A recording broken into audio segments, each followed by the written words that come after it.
Quero saudar vocês com a paz bendita do nosso Senhor e Salvador Jesus Cristo.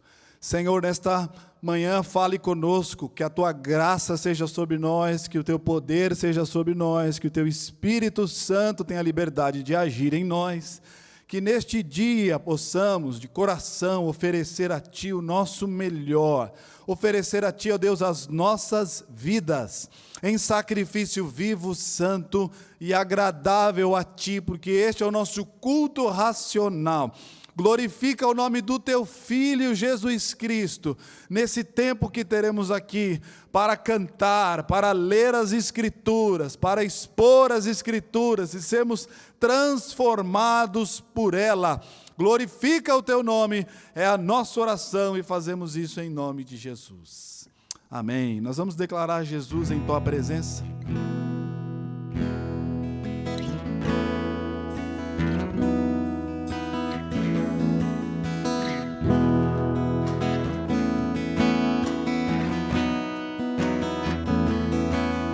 Jesus, em Tua presença, reunimos-nos aqui, contemplamos Tua face e rendemos-nos a Ti, pois um dia a Sua morte trouxe vida a todos nós, nos deu completo acesso ao coração do Pai.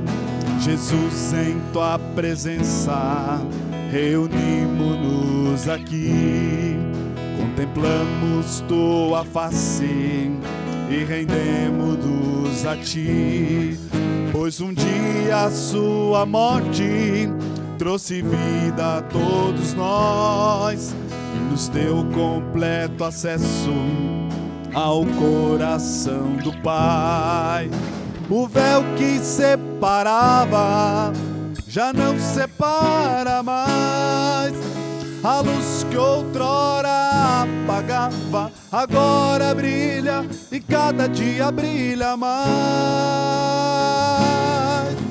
Só pra Te adorar e fazer Seu nome grande, Te dar o louvor que é devido. Estamos nós aqui. Diga: Jesus, em Tua presença, reunimos-nos aqui, contemplamos Tua face e rendemos-nos a Ti, pois um dia Sua morte trouxe vida a todos nós e nos deu completo acesso ao coração do Pai. O véu que separava já não separa mais, a luz que outrora apagava agora brilha e cada dia brilha mais. Só pra Te adorar, fazer Seu nome grande e Te dar o louvor que é devido. Estamos nós aqui, estamos nós aqui, estamos nós aqui. Aleluia! Bendito é o nome do Senhor, glorificado seja o nome do Senhor.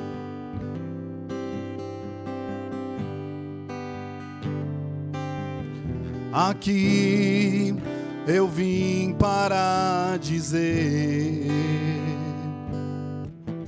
que eu quero mais Te conhecer. A minha alma tem sede de ti. Ó Espírito Santo, estou aqui. Aqui eu vim para dizer que eu quero mais te conhecer. A minha alma tem sede de ti. Ó Espírito Santo, estou aqui. Vem Espírito de Deus, vem Espírito de Deus. O meu coração é o teu altar. Vem Espírito de Deus, vem Espírito de Deus. O meu coração é o teu altar.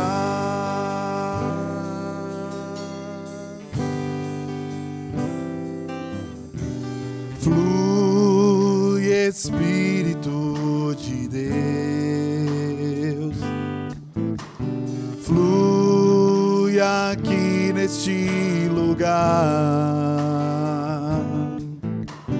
flui sobre mim, ministra o teu propósito.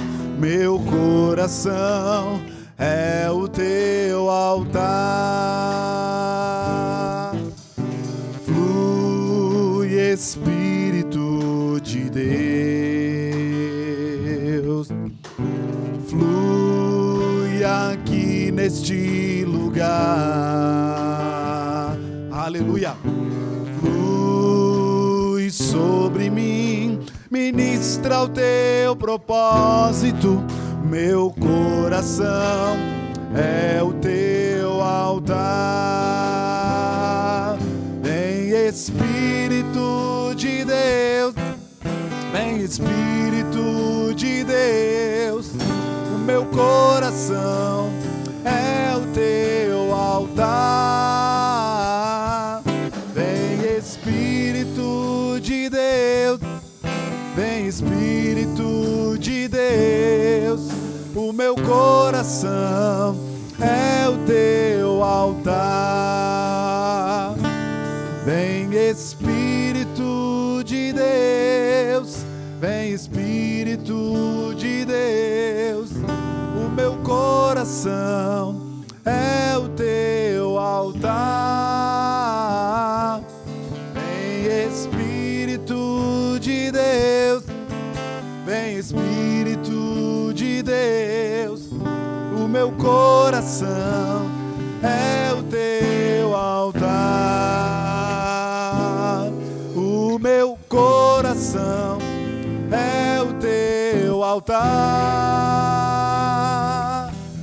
O meu coração é o teu altar.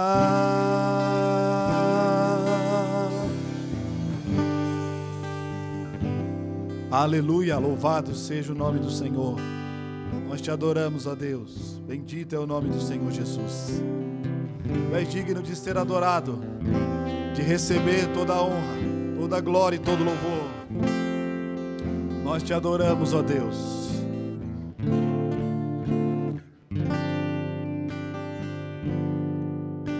Ao único que é digno de receber a honra e a glória, a força e o poder, ao Rei eterno e imortal, invisível, mas real, a Ele ministramos o louvor. Ao único que é digno de receber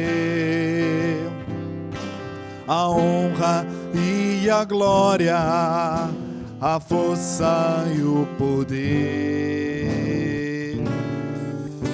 ao Rei eterno e imortal, invisível, mas real. A Ele ministramos o louvor. Coroamos a Ti, ó Rei Jesus. Coroamos a Ti, ó Rei Jesus. Adoramos o Teu nome, nos rendemos aos Teus pés, consagramos todo o nosso ser a Ti. Coroamos a Ti, ó Rei Jesus. Coroamos a Ti, ó Rei Jesus. Adoramos o Teu nome, nos rendemos aos Teus pés, consagramos todo o nosso ser a Ti. Consagramos todo o nosso ser a Ti. Consagramos todo o nosso ser a Ti.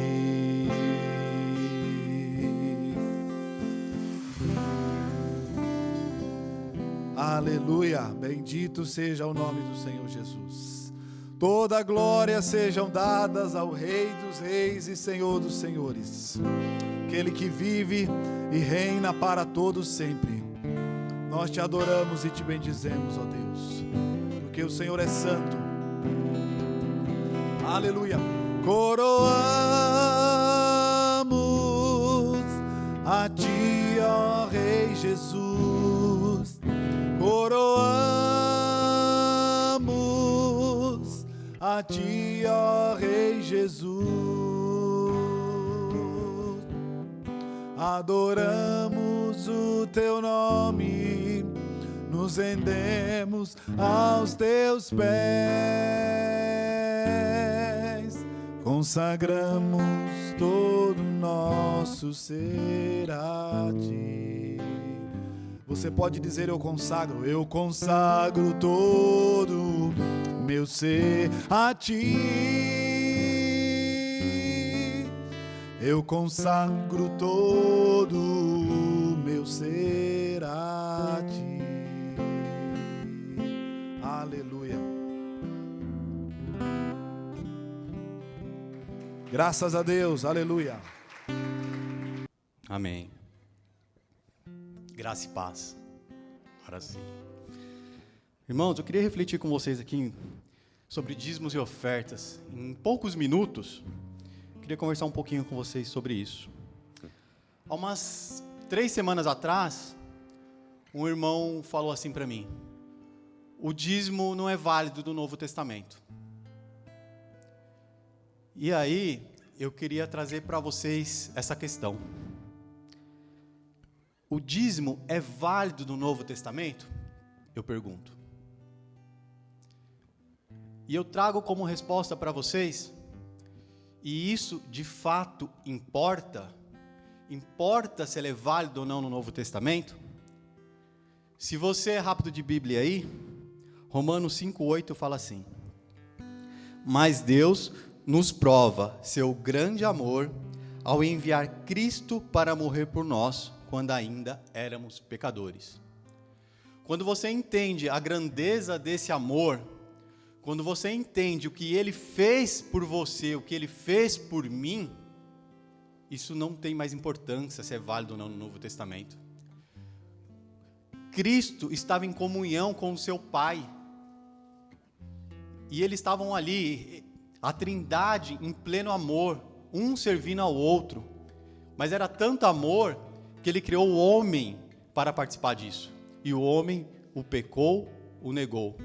Mas era tanto amor que Ele pegou seu filho e mandou para a terra, como homem, para que sofresse, para que apanhasse, que fosse cuspido, humilhado, para que tirasse a presença do Senhor dele, ele foi constituído de toda a glória, por amor, para salvar a mim, salvar a você. Nós éramos pecadores, a Bíblia fala que nós não éramos nem justos e nem bons, eram homens maus, e ele nos amou e entregou seu Filho. Hoje a gente comemora o Dia dos Pais. Você que é pai, já parou para imaginar você ter que pegar o seu filho ou a sua filha e entregar ele para uma morte de cruz, uma morte onde ele vai ser espancado, onde ele vai ser humilhado para salvar alguém que não merece? Para salvar alguém como que vocês viram nessa semana aí na mídia, salvar alguém como aquele homem que humilhou aquele entregador, aquele motoboy. Homens como aquele, você entregaria seu filho? Homens como Alexandre Nardoni. Quem lembra do Alexandre Nardoni? Cristo veio para salvar homens como aquele. Deus entregou seu filho para salvar. Você entregaria seu filho para salvar homens como aquele? Quando você entende essa dinâmica de amor, isso não importa se está no Velho ou no Novo Testamento, se é válido, se não há. Você simplesmente agradece e fala: eu não merecia, mas o Senhor escolheu me amar. Essas coisas deixam de ter relevância. Isso importa para aqueles que de fato vivem em unidade com o Senhor, como está lá em João 17, 21. Se você está ligado em Cristo, se você está em unidade com Ele, que relevância tem? Se é no Novo ou no Velho Testamento. Isso importa para aqueles que não mais vivem para si, mas vivem para Cristo, como está lá em 2 Coríntios 5,15. Que importância isso tem? Está no Novo, está no Velho Testamento. Isso importa para aqueles que são cooperadores da obra de Cristo. Se você se enxerga como um cooperador da obra de Cristo, que relevância tem? Você sabe o que precisa ser feito, você simplesmente vai lá e faz. A preocupação se o dízimo é válido ou não no Novo Testamento, se você tem essa preocupação, se eu tenho essa preocupação, só revela o quanto o nosso relacionamento com Cristo é raso. Como a gente não entendeu ainda. Como somos superficiais ali, ó, se preocupando com esses pormenores. O dízimo é a escola primária da obediência material, pois todas as esferas da nossa vida devem revelar aquele que reina em nós. A gente acabou de cantar aqui, consagramos todo o nosso ser a Ti. Então, quando consagramos todo o nosso ser, é tudo. São todas as esferas da nossa vida. A gente consagra a nossa vida profissional, a gente consagra a nossa família, a gente consagra a nossa vida pessoal e a gente consagra os nossos bens materiais. Tudo que possuímos tem que revelar aquele que reina em nós. Quem avança em maturidade espiritual não quer saber se o dízimo é do Novo ou do Velho Testamento, pois ele sabe que a graça entrega tudo ao Senhor. Ele sabe que o Senhor é o caminho, a verdade e a vida para todo que nele crê. E não fica amarrado nesse tipo de questão. Quando você tem uma mente de mordomo, você sabe que tudo que é teu te pertence, que tudo que é teu pertence a Cristo. Então você não tem essa dificuldade de entregar seu dízimo, de entregar uma oferta, de ficar questionando.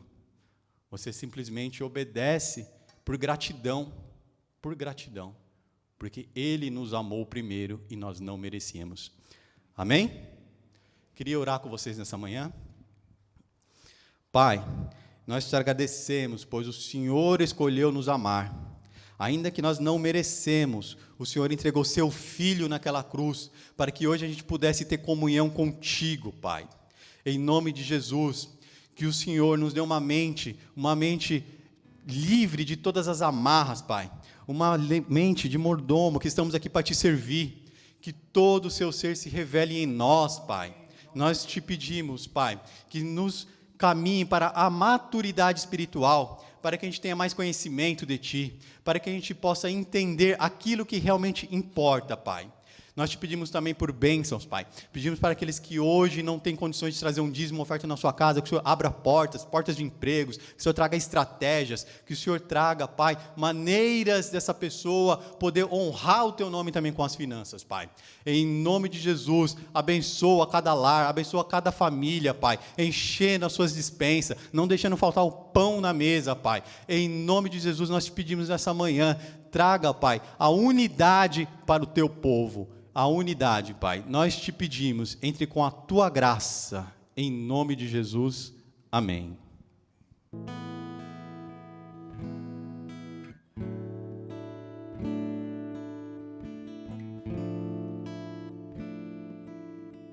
Em espírito,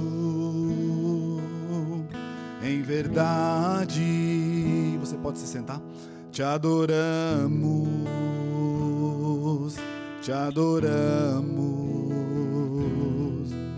em espírito,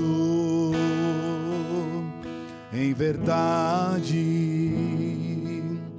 te adoramos,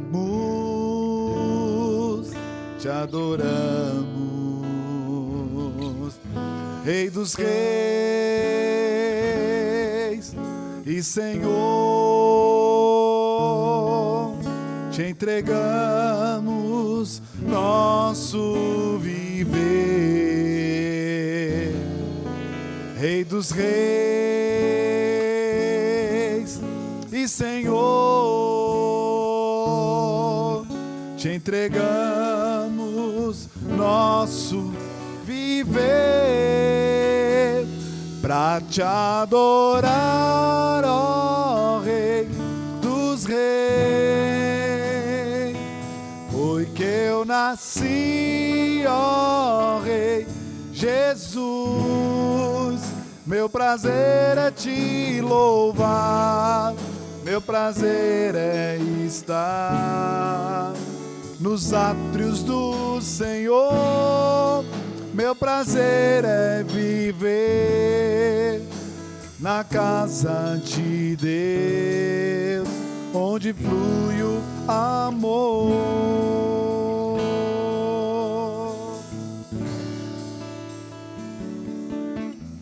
Rei dos reis e Senhor, te entregamos nosso viver. Rei dos reis e Senhor, te entregamos nosso viver pra te adorar, ó Rei dos reis. Foi que eu nasci, ó Rei Jesus. Meu prazer é te louvar, meu prazer é estar nos átrios do Senhor. Meu prazer é viver na casa de Deus, onde flui o amor.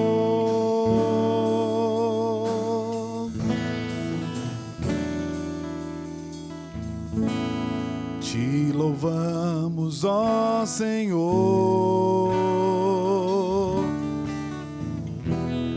pelo teu imenso amor. Manifesto teu perdão e poder,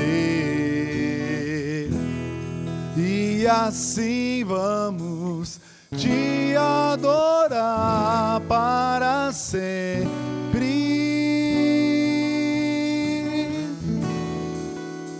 Para sempre, ó meu Deus.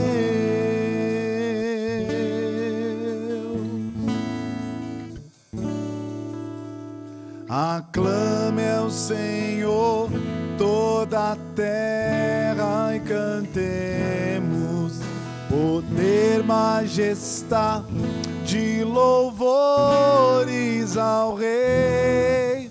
Montanhas se prostrem e já os mares ao som de teu nome. Alegre te louvo por teus grandes feitos, firmado estarei, sempre te amarei. Incomparáveis são tuas promessas, incomparáveis são tuas promessas, incomparáveis são tuas promessas pra mim. Louvado seja o teu nome, ó Deus. Bendito seja o teu nome, ó Deus. Aleluia. Graças a Deus. Louvado seja o nome do Senhor Jesus.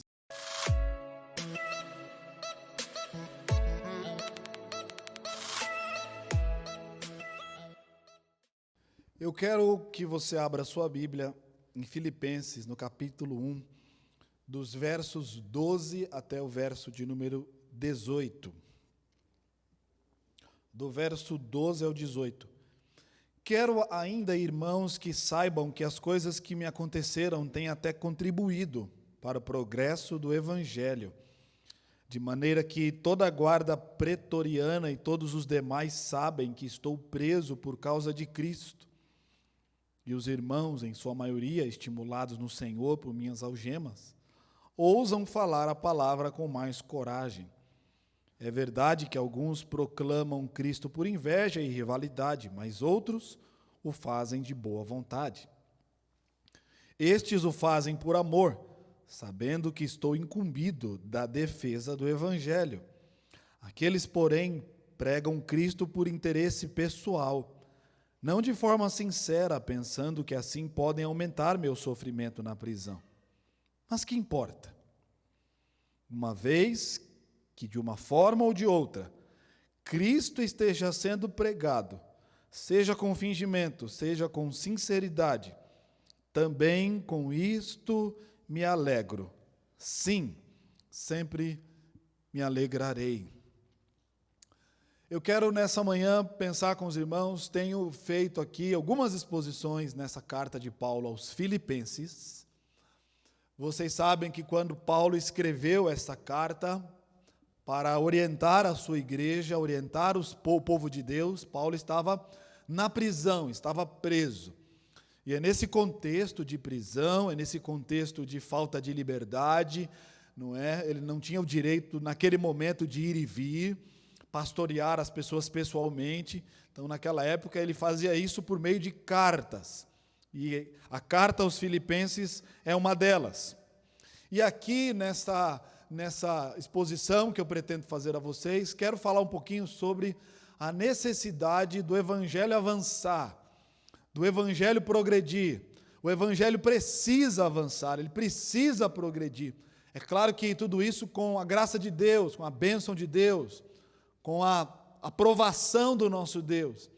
E Ele com certeza deseja fazer isso em nós e através de nós. O Evangelho sendo produzido em mim e depois sendo transmitido através de mim. É o que as Escrituras irão nos ensinar aqui nesta ocasião. Eu entendo que para o apóstolo Paulo, a sua liberdade física nesse momento era o de menos. Eu acredito que o que trazia menos preocupações para o apóstolo Paulo era o fato dele estar preso. Com toda certeza, essa não era uma de suas prioridades, preocupações. Paulo não estava se consumindo porque estava preso. Ele não estava lamentando sua vida porque estava preso. Ele não estava questionando as autoridades romanas da época porque estava preso. E nem estava culpando as igrejas pelas quais ele passou. Não é isso que está acontecendo. Para o apóstolo Paulo, o Evangelho é mais importante do que a sua própria liberdade. Gravem isso. Para o apóstolo Paulo, o evangelho é mais importante do que a sua própria liberdade. Toda a atenção de Paulo, todas as energias de Paulo estão voltadas para o evangelho. Estão voltadas para o progresso do evangelho. É como se Paulo saísse de cena e dissesse assim: o ator principal é o evangelho. As nossas atenções devem estar voltadas para o evangelho. O que deve brilhar é o evangelho.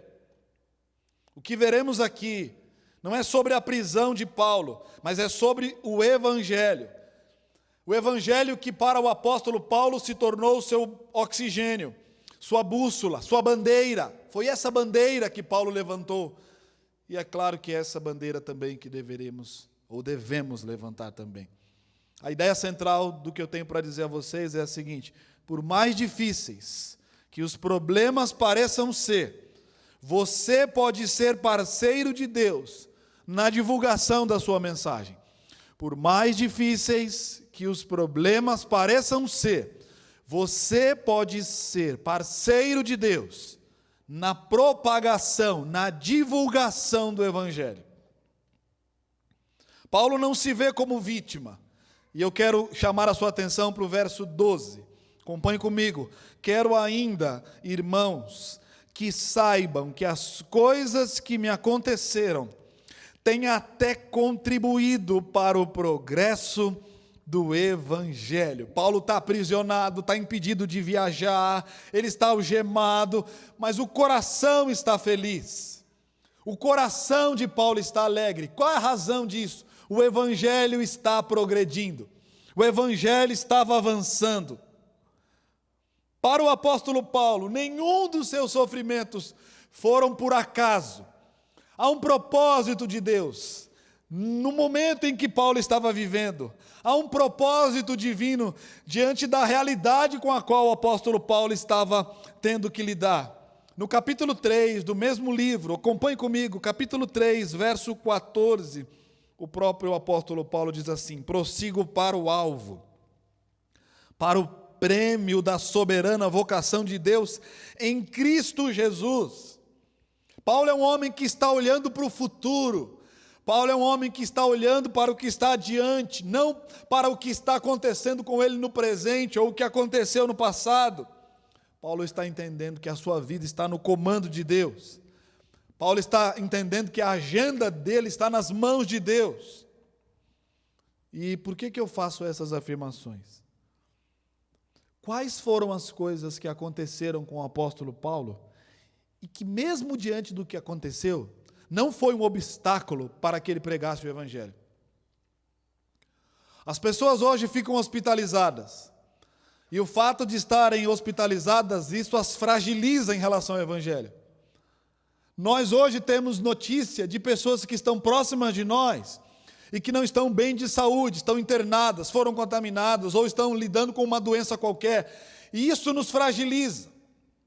Quando não fragiliza o nosso próprio coração, porque você olha para a realidade, você olha para o que a mídia está dizendo e você diz: mas isso está acontecendo, isso é uma realidade, isso não é um filme, isso não é um conto de ficção.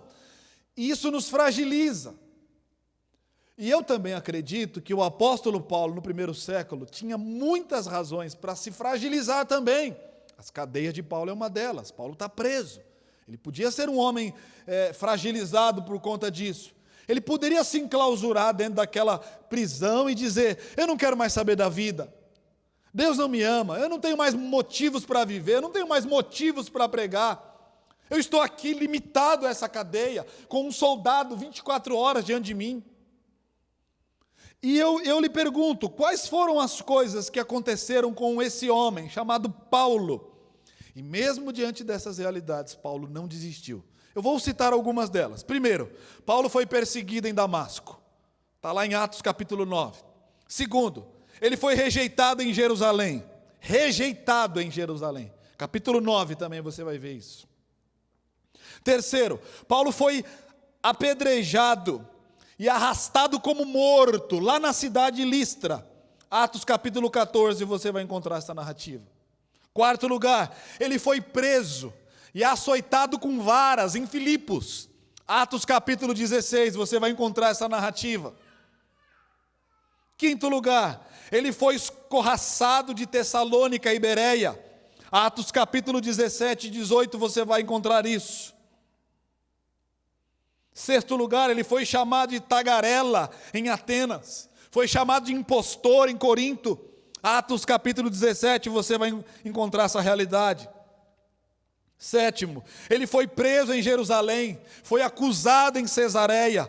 Atos capítulo 21, você vai constatar essa verdade. Oitavo, Paulo enfrentou um naufrágio quando estava sendo levado para Roma. Atos capítulo 27, você vai constatar essa realidade. Quando eles atracaram naquela ilha, as escrituras dizem que ele foi mordido por uma víbora.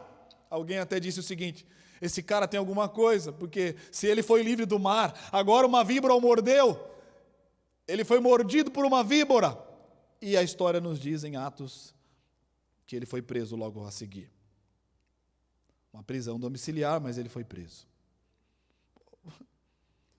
Leia o Novo Testamento e você não vai perceber vida fácil na vida dos discípulos. Ninguém tem vida fácil aqui, gente.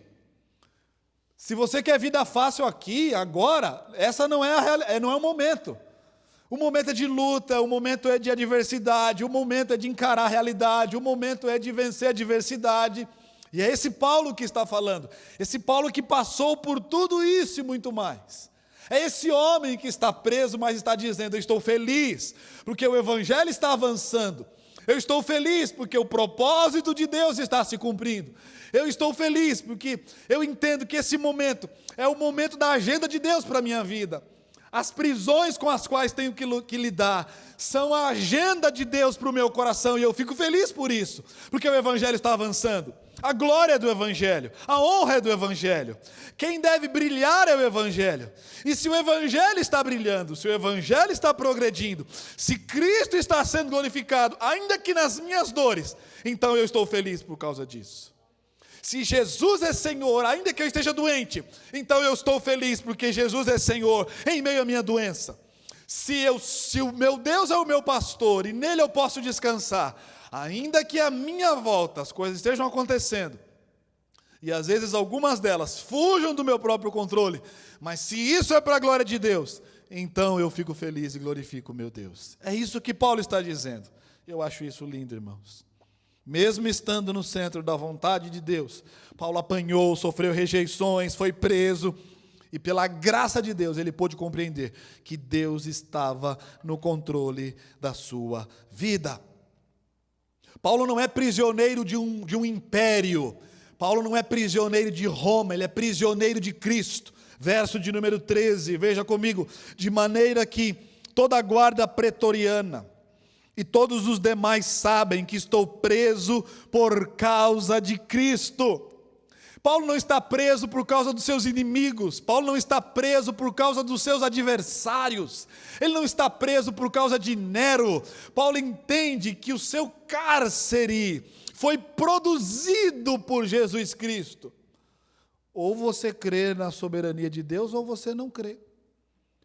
Se você ficar dizendo que o momento em que você está vivendo é porque o governo é corrupto, e a gente sabe que em certa medida há corrupção, mas isso não resolve o teu problema. Não adianta você dizer: as coisas estão ruins, o Brasil não está indo, não está avançando, a saúde não melhora, a educação não melhora, a segurança só piora. Se nós ficarmos lamentando a todo instante que a causa do meu sofrimento é porque algo está deixando de ser feito, eu não creio em Deus, e não creio que Deus tem uma agenda. Deus tem uma agenda para o Brasil, Deus tem uma agenda para os cristãos verdadeiros que vivem no Brasil. Deus tem um plano para realizar em você e através de você, aonde você vive, onde você mora, onde você trabalha. Deus quer fazer de você o seu missionário, o seu instrumento, e Ele vai usar circunstâncias boas e ruins para cumprir o plano dEle em sua vida. Essa é a grande verdade.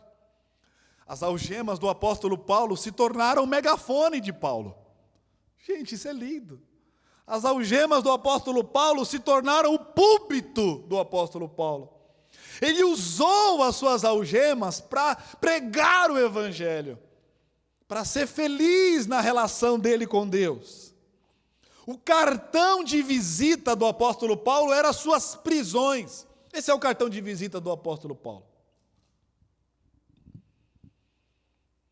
O que de início, irmãos, parecia ser algo terrível, acabou servindo para o progresso do Evangelho. Que coisa maravilhosa. A prisão de Paulo, irmãos, ela inclusive não só fortaleceu o coração do apóstolo, mas fortaleceu o coração daqueles a quem ele pastoreou. Veja comigo o verso 14. E os irmãos, em sua maioria, estimulados no Senhor por minhas algemas, ousam falar a palavra com mais coragem. Olha que lindo isso.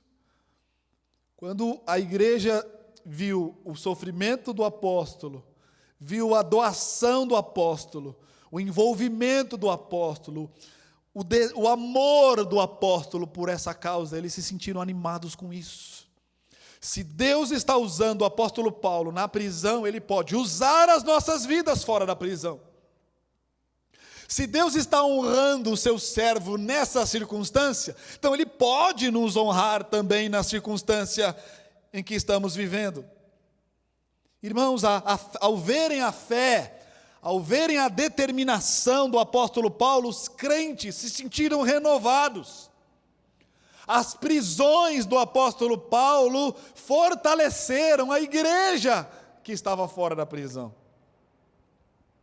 E eu creio, irmãos, que em Cristo, a igreja do Senhor, ela tem suas energias renovadas. A bem da verdade é que, por vezes, Deus precisa colocar cadeias em nós. Deus precisa criar circunstâncias para que o seu povo realize algo relevante para Ele. Deus, às vezes, precisa criar circunstâncias para que nós entendamos ou valorizemos algo que não estejamos valorizando. Deus às vezes cria meios e circunstâncias para que venhamos olhar para a vida por uma perspectiva diferente. Basta você olhar uma pessoa que enfrenta um acidente, fica lá em coma entre a vida e a morte, e aí sobrevive. Você vai ver que o valor que essa pessoa vai atribuir à vida é outro, completamente diferente. Aquele que valorizava o dinheiro, só o dinheiro, esquece o dinheiro e passa a valorizar coisas pequenas. Eu gostei de um comercial que eu vi ontem de uma grande instituição, por ocasião do Dia dos Pais. Eu gostei, achei a sacada maravilhosa. Mostrou um pai pobre, uma filha pobre. E aí a mensagem é, não é o que você pode dar, mas quem você pode ser. Eu acho isso interessante. Não é o que você pode dar, mas quem você pode ser. Quem somos. É muito mais importante do que o que temos, do que o que fazemos. Você percebe que Deus às vezes cria cadeias, cria circunstâncias, porque Ele tem um propósito, e nós deveríamos entender qual é esse propósito. Por exemplo, quantas mães, hoje não, porque hoje nem tanto, né, o que eu vou dizer aqui, porque hoje você tem mães num contexto muito mais moderno e contemporâneo, mas quantas mães, por exemplo, podem se sentir presa ao lar, porque tem que cuidar dos filhos, porque tem que lidar com os afazeres domésticos. Mas a questão não é essa, minha irmã. A questão não é essa, homem. A questão é o que Deus deseja fazer. O que Deus deseja fazer em mim, através de mim, usando essa circunstância. Você sabe que Susana Wesley criou 19 filhos. 19 filhos. Em uma época que não tinha eletrodomésticos. Criou 19 filhos em uma época em que não tinha fralda descartável. 19 filhos. Dentre eles, John Wesley e Samuel Wesley, que foram grandes homens dentro do movimento metodista e que deram uma contribuição fantástica. Então a questão é como Deus quer usar a minha circunstância. Como Deus quer usar a minha realidade para que através dela o nome dele seja glorificado. Você já parou para pensar que a sua maior dificuldade hoje pode se tornar o objetivo da sua mensagem? Por que eu vou ter medo da morte em meio à pandemia, se eu posso usar a pandemia e pregar o Evangelho? Digam para mim, por que é que eu ficarei totalmente ou consumido com um sentimento de medo do que possa vir a acontecer, se eu posso descansar nos braços do meu Deus soberano e dizer: Deus, de que forma o Senhor quer usar a minha vida nesse tempo, nesse momento, diante dessa realidade? Quando você vai a um velório, você percebe as pessoas, não só nessa circunstância, mas em outras, as pessoas estão muito mais sensíveis ao que você tem a dizer a elas. Imagina um tempo desse, onde a mídia potencializa, onde tudo está acontecendo em torno disso, todas as ações dos governos acontecem em torno disso, todas as ações das autoridades estão acontecendo em torno disso, e isso vai gerando essa comoção, vai gerando esse sentimento, vai gerando às vezes essa desesperança. Como nós podemos usar essa circunstância? Como você pode usar essa circunstância a favor do reino de Deus, a favor do Evangelho de Deus, a serviço do reino de Deus, usando essas cadeias, usando, seja uma espécie de quarentena ou não, mas usando esse momento, já que o mundo está atento a isso, já que as pessoas estão sendo consumidas por esse sentimento de medo e desesperança. Eu vou morrer, eu vou morrer, eu vou morrer, quem é próximo a mim vai morrer também, se eu pegar, estou frito, as coisas vão acontecer. Como você pode usar essa circunstância para isso? O apóstolo Paulo estava preso, gente.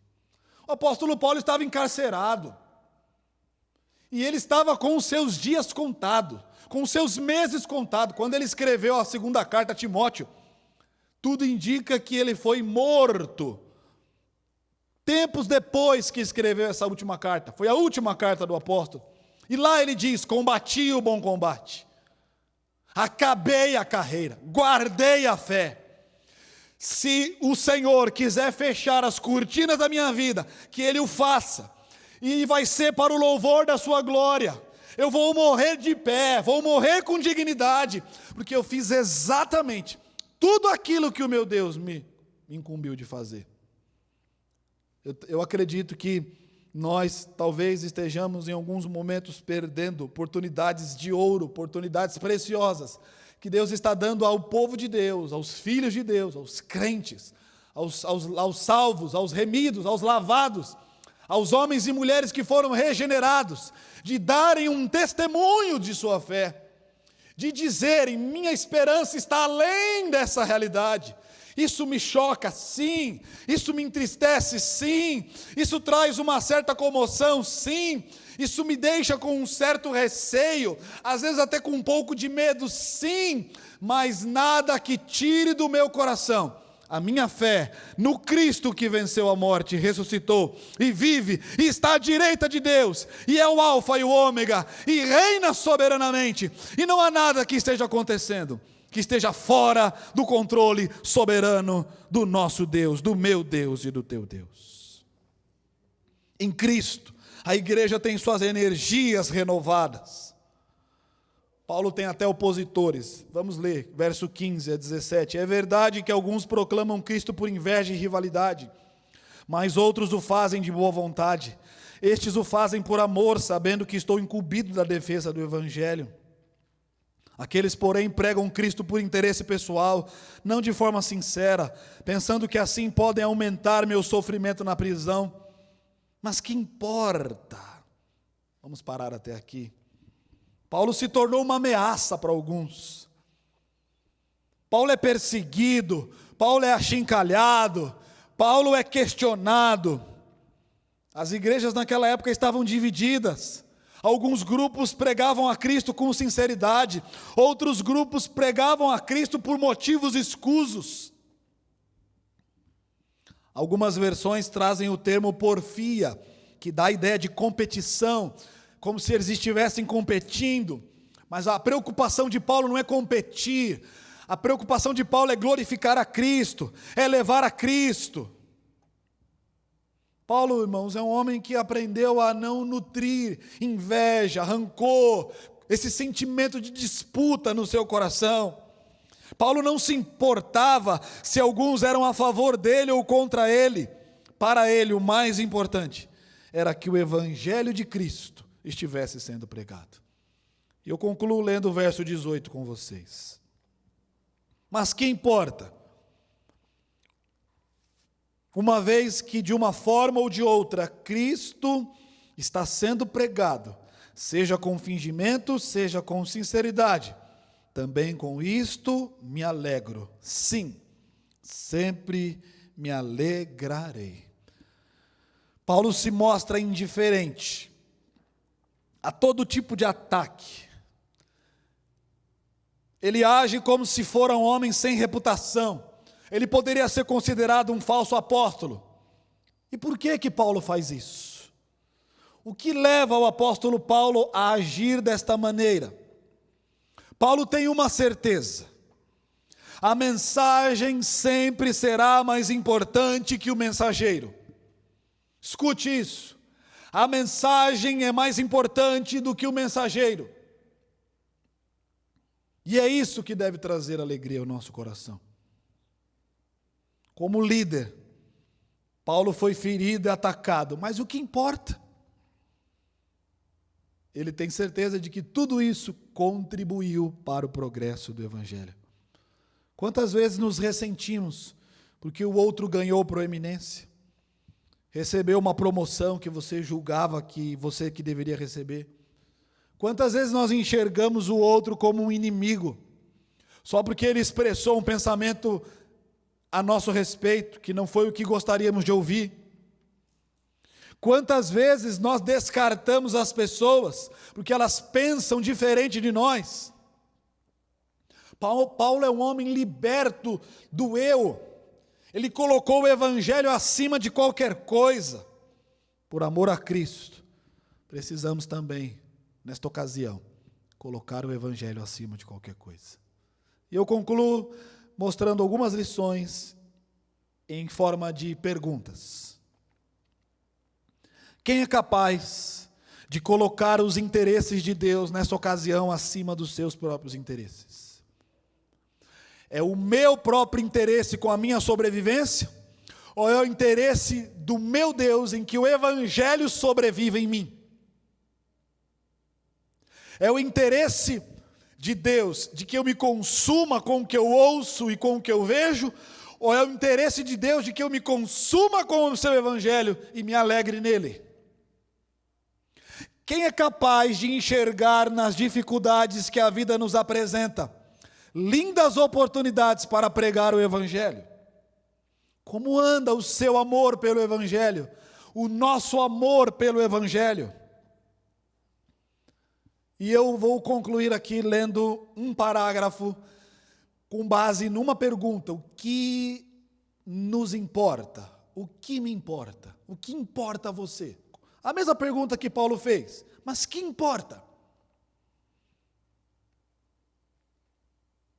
O que me importa? Seja uma crise emocional, a perda de um emprego, em tempos de estresse, em tempos de pandemia, seja na instabilidade de um governo, seja em tempos de tormenta na família, em meio a doenças, que de algum modo Jesus Cristo possa ser glorificado.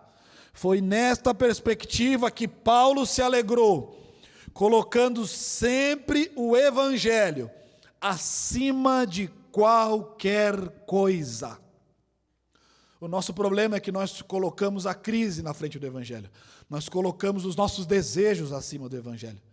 Nós colocamos as nossas vontades acima do Evangelho. Nós colocamos os nossos planos pessoais acima do Evangelho. Foi nessa perspectiva que Paulo se alegrou, colocando o Evangelho acima de qualquer coisa. Faça o mesmo nessa ocasião. Que Jesus Cristo seja sempre a sua prioridade número 1. E isso lhe trará muitos benefícios, de modo que você poderá dizer com satisfação: também com isso me alegro. Sim, sempre me alegrarei. Aleluia. Que Deus nos abençoe em nome de Jesus. Amém?